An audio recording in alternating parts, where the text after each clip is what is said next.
సీరియల్లో సినిమాలో నటించాలనుకుంటున్నారా? అయితే వెంటనే మా యాక్టింగ్ స్కూల్లో జాయిన్ అవ్వండి. హాయ్ హలో నమస్తే welcome back to Suman T. ప్రస్తుతం మనతో పాటు ఉన్నారు motivational speaker, family counsellor, public speaker Rajini Rama గారు. నమస్తే మ్యామ్. నమస్తే నవీన. మ్యామ్, ఈ కోల్కతా అభయ కేసులో కొంతమంది సాక్షులు ఉన్నారని చెప్పి మనం కొన్ని వీడియోస్ చేశాము. నర్స్ అన్నారు, ఒక వ్యక్తి పైకి వెళ్ళి అక్కడ రెస్ట్ రూమ్ యూజ్ చేశాడు అని చెప్పేసి, దానిలో ఒంటిపైన బ్లడ్ మార్కులు ఉన్నాయని చెప్పేసి కొన్ని మాటలు మనం విన్నాం. అసలు నర్స్ ఏం చెప్పింది మేడం? ప్రత్యక్ష సాక్షి అంటున్నారు కదా, ఆమె ఏం చెప్పింది, ఏం చూసింది అసలు? నర్సు తను మామూలుగా డ్యూటీలో ఉన్నప్పుడు ఇప్పుడు చూసుకుంటూ ఉంటారు కదా, వాళ్ళకి అలాట్ చేసిన బెడ్స్, వార్డులు, వాళ్ళ డ్యూటీ వాళ్ళు చేయాలి. నైట్ డ్యూటీ కాబట్టి పిలవంగానే కూడా వాళ్ళు రావాలి. ఇప్పుడు ఎవరైనా పేషెంట్ రూమ్లోకి వెళ్ళినా కూడా వాళ్ళు చూడాలి. అసలు కొంతమంది అంత ఇదిగా పట్టించుకోరు, కొంచెం సేపు నిద్రపోదాంలే అని వెళ్తారు. పాపం ఈవిడెవరో కానీ కొంచెం అలర్ట్గానే ఉందని చెప్పుకోవాలి. ఎప్పుడైతే ఒక జూనియర్ డాక్టరు ఈ రూమ్లోకి హడావుడిగా ప్రవేశించాడని మనం ఇంతకుముందు చెప్పుకుంటే ఆవిడ చూసిందట, ఇతను మరి ఎక్కడ చూసినట్టు నాకు అనిపించడం లేదని అనుకుని అడిగిందట, మీరు ఏంటి, ఎవరు, నేను ఎప్పుడు చూడలేదు అని అన్నప్పుడు, నేను ఇట్లా వచ్చాను, పిఎస్ఆర్బి టెస్ట్ ఇవ్వడానికి నేను వచ్చాను, ఆమెకి బ్లడ్ ఎక్కించాలి అది ఇది అని చెప్పాడంట. పేరు అడిగితే కూడా చెప్పలేదు, చెప్పకుండా గబగబా వెళ్ళిపోయాడని మనం ఇది ఆల్రెడీ చెప్పుకున్నాం. తర్వాత సిబిఐ వాళ్ళకి ఆవిడ ఇప్పుడు ఈ మధ్య ఇదంతా చెప్పింది. సిబిఐ వాళ్ళు ఒక ప్రశ్న వేశారు ఆవిడకి, ఏంటంటే అతని మెడలో ఐడి ఉంటుంది కదా, ఆ ఐడి అన్న చూసావా, అతను మీ హాస్పిటల్కి సంబంధించిన వాడు కాదని కూడా చెప్పిందట. మా హాస్పిటల్లో నేను ఎప్పుడు చూడలేదు అని అన్నప్పుడు, కనీసం ఒక డాక్టర్ అయినప్పుడు అతనికి మెడలో ఐడి ఉంటుంది కదా. సరే, మన తరఫు నుంచి నా తరఫు నుంచి నేను ఒకటి అంటాను, ఏంటంటే ఆ హాస్పిటల్కి సంబంధించని డాక్టరు ఆ నైట్ సమయంలో వచ్చి డ్యూటీ ఎలా చేయగలిగాడు, అసలు ఎలా రాణిస్తారు, ఎవరు ఆర్డర్ వేస్తే, జూనియర్ డాక్టర్ ఎవరు ఆర్డర్ వేస్తే వచ్చి నువ్వు పిఎస్ఆర్బి చేస్తున్నావు, ఇవన్నీ రావండి. ఆ నర్సు కూడా తెలివి తక్కువదా అనిపిస్తుంది. నువ్వు ఎప్పుడు చూడనప్పుడు ఆ డాక్టర్ని పిఎస్ఆర్బి ఎలా ఇస్తావు నువ్వు అని అక్కడ అడగాలి కదా. వెంటనే వెళ్ళి ఇంకొక డాక్టర్ ఉంటారు, డ్యూటీ డాక్టర్స్ ఉంటారు, వాళ్ళకి ఇన్ఫార్మ్ చేయాలి కదా. సార్ ఇలా ఒక ఆయన వచ్చి ఇస్తున్నాడు, ఇది ఎవరైనా పంపించారా, రూమ్కి ఫోన్లు ఉంటాయి. ఫోన్లు ఉన్నప్పుడు ఇమీడియట్గా వీళ్ళు మాట్లాడాలి కదా. లేదు, దగ్గరలోనే ఉంటే కనుక డాక్టర్స్ రూమ్ గబగబా వెళ్ళి వాళ్ళకి ఇన్ఫర్మేషన్ ఇవ్వాలి కదా. ఆ అమ్మాయి కూడా మైండ్కి తోచలేదు, అంతే. ఒక ముక్క అడిగేసింది, ఊరుకుంది, వాడు చక్కగా దాటుకుని వెళ్ళిపోయాడు. అదే రోజు సాయంత్రం మళ్ళీ వాడు రెండో రౌండ్ కూడా అదే రూమ్లోకి వచ్చాడు, ఫ్రిడ్జ్ దగ్గర వెతుక్కుంటున్నాడు అని. ఏంటి మీరు వెతుక్కుంటున్నారని మళ్ళీ సేమ్ నర్సా, మనకి మళ్ళీ నైట్ డ్యూటీ కదా, మళ్ళీ నైట్ డ్యూటీలో ఆ అమ్మాయి ఉందని మనం అనుకోవాలి. మళ్ళీ వచ్చారేంటి, మార్నింగ్ వచ్చారు కదా అది అంటే, అవును మరి నాకు అది కనిపించట్లేదు, మిస్ అయింది పిఎస్ఆర్బి, దాని గురించి చూస్తున్నాను అన్నాడంట. అన్నప్పుడు అప్పుడైనా అమ్మాయికి రెండోసారి వెలగాలి గట్టిగా ఆ బుర్రలో, ఏంటి ఎవరితను అని పైనుంచి కిందకి చూడాలి కదా. ఒక ఐడి ఉంటుంది, లేకపోతే ముఖం అనేది క్లియర్గా చూడగలగాలి, ఇవన్నీ ఉంటాయి.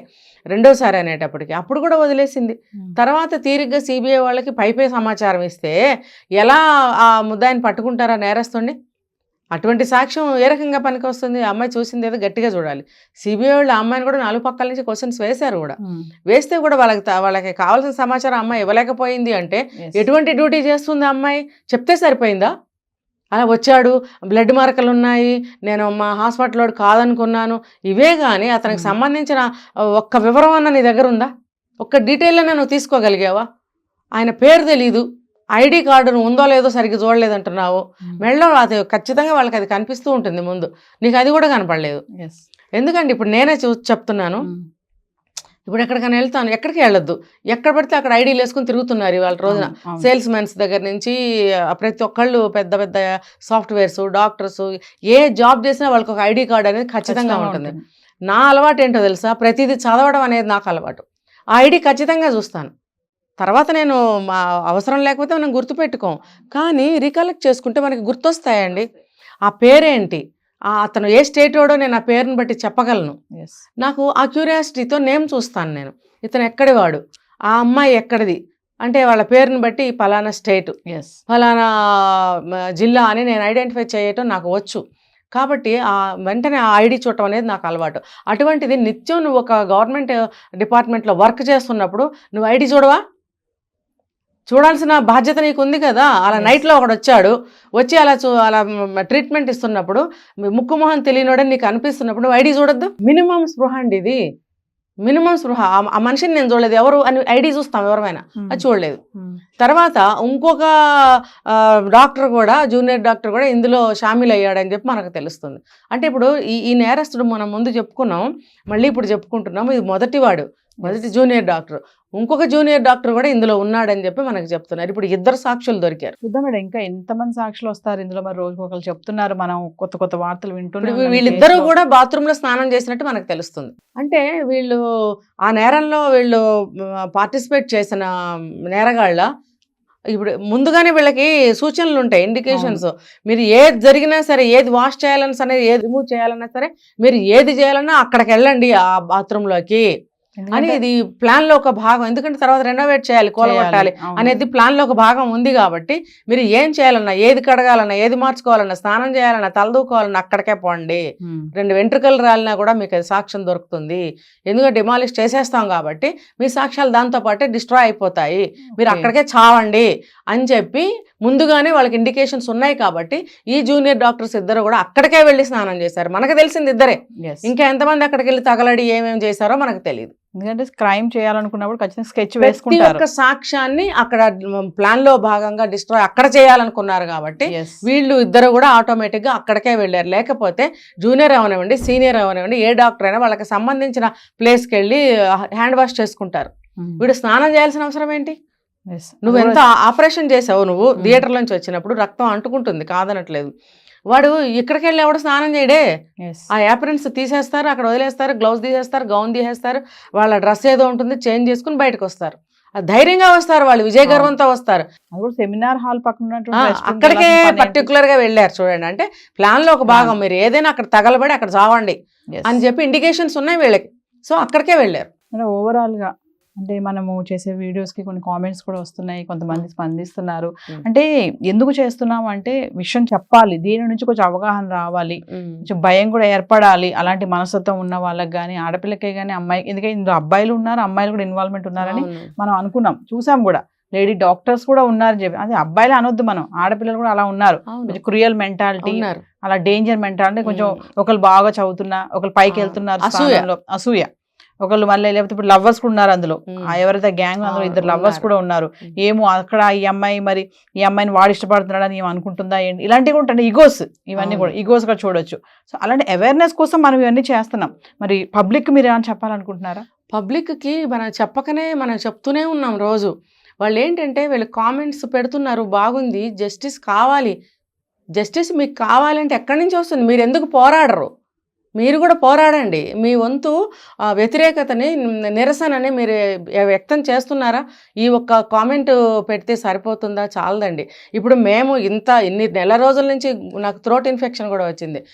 ఇప్పుడు ఈ నెల రోజుల నుంచి నేను ఇంత ఇంట్రెస్ట్గా వచ్చి ఎందుకు మాట్లాడుతున్నానంటే, నాకు 3-4 సంవత్సరాల వయసు ఉన్నప్పటి నుంచి నాకు ఆ అమ్మాయిలంటే చాలా ఇష్టం. ఎందుకంటే నాకు ఆ ఆడపిల్లల్ని చూస్తే చాలా అపురూపంగా బొమ్మల్లాగా కనిపించేవారు. ఏ బట్టలు వేసినా ముద్దుగా ఉంటారు ఆడపిల్లలు అని చిన్నప్పటి నుంచి నాకు చాలా ఎక్కువ ఫ్రెండ్స్ ఉండేవారు. నాకు ఇప్పటికి వచ్చి కూడా ఆ అమ్మాయిలంటే నాకు చాలా ఇష్టము, ప్రేమ. వాళ్ళు ఏ చిన్న బాధపడినా నేను తట్టుకోలేను అసలు. అయ్యో అని బాధపడి నా వంతు ఏమైనా చేయగలనా అని నేను వెంటనే స్పందిస్తాను నేను. అటువంటిది ఈ అమ్మాయికి ఈ డాక్టరు ఎంత బంగారు భవిష్యత్తు మనం అక్షరాల్లో చెప్పలేమండి, దీన్ని అక్షరాల్లో మనం చెప్పలేం. అటువంటి బంగారు జీవితాన్ని సర్వనాశనం చేశారే, ఆ బాధ నన్ను పట్టి కుదిపేస్తుంది నిజంగా. నేను ఇంటి దగ్గర కూడా పగలు రాత్రి ఇదే ఆలోచిస్తున్నాను. మరి అలాంటప్పుడు నా వంతుగా నేను ఇక్కడికి వచ్చి నేను ప్రజలకి కూడా సమాచారాన్ని అందిస్తున్నాను. నా వంతు నేను నిరసన ఇక్కడ ప్రకటిస్తున్నప్పుడు ఇప్పుడు నెగిటివ్ కామెంట్స్ పెట్టడం కాదండి. మనకు చేత వచ్చింది అదేనా? మనం అందుకే పనికొస్తామా? మన సంస్కారము, మన తెలివి, మన చదువు ఇదేనా? ఒక ఆడపిల్లకి అన్యాయం జరిగితే మాట్లాడే వాళ్ళ గురించి విమర్శిస్తూ కూర్చుంటారా? మన వంతు ఏమన్నా చేద్దామని అనుకుంటారా? ఇప్పుడు వినాయకుడు పందిరి పెడితే తలో 10 రూపాయలు వేసి చందా వేస్తారే, పూజ సక్సెస్ఫుల్గా జరగాలి, మనం వెళ్తే మనకి కాస్త ప్రసాదం దొరకాలి, భక్తి ముక్తి 2 అని మనం కాస్త చందాలు ఇస్తామే, మన ప్రసాదం వండుకొని తీసుకెళ్తామే ఆ పూజ దగ్గరికి. మరి ఇటువంటి జరిగినప్పుడు మనం ఏం చేస్తున్నామండి? నెగిటివ్ కామెంట్స్ చేయటం కాదు, నేను ఇందాక చెప్పినట్టు ప్రతి ఒక్కళ్ళు కూడా నిరసనని మీకు చేతనైన పద్ధతిలో వ్యక్తం చేయండి. ఇది మనకి దేశవ్యాప్తంగా ఇది ఎంతో ఉపయోగపడుతుంది. ఇది సమైక్యంగా మనందరం పోరాడదాము.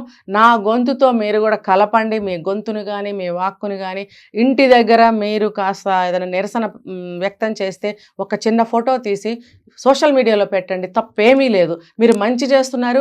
ఒక మంచి కోసం మీరు సహాయం చేయాలని ముందుకు వచ్చినప్పుడు దేశం అంతా కూడా మిమ్మల్ని చాలా అభినందిస్తుంది. తప్పేమి కాదు. భయపడాల్సిన అవసరం కూడా ఏమీ లేదు. ఎన్నో ఫోటోలు, మన పర్సనల్ ఫోటోలు సోషల్ మీడియాలో పెడుతున్నామే. ఇది ఇంత అరాచకాన్ని పెట్టడంలో తప్పే ఉంది. ఆల్రెడీ ఇది ప్రపంచమంతా తెలిసిపోయింది. ఓపెన్ టాక్ ఇది. దీని గురించి మనం పెడితే ఏమన్నా అవుతుందేమో అని భయపడితే నేనెంత భయపడాలండి? మనం ఏం తప్పు చేయటం లేదు. మనము ఒక తప్పు చేసిన వాళ్ళని మాత్రమే మనం నిందిస్తున్నాం, నిరసన వ్యక్తం చేస్తున్నాం. కాబట్టి ప్రతి ఒక్కళ్ళు కూడా నా వంతు ఏమిటి అని అనుకుని వాళ్ళ నిరసనని ఏదో ఒక రూపంలో వ్యక్తం చేయమని నేను రిక్వెస్ట్ చేస్తున్నాను. అంటే ఏ కోణంలోంచైనా న్యాయం జరగాలన్నదే జరగాలి, అందరి యొక్క ప్రయత్నం. అంతే. Thank you.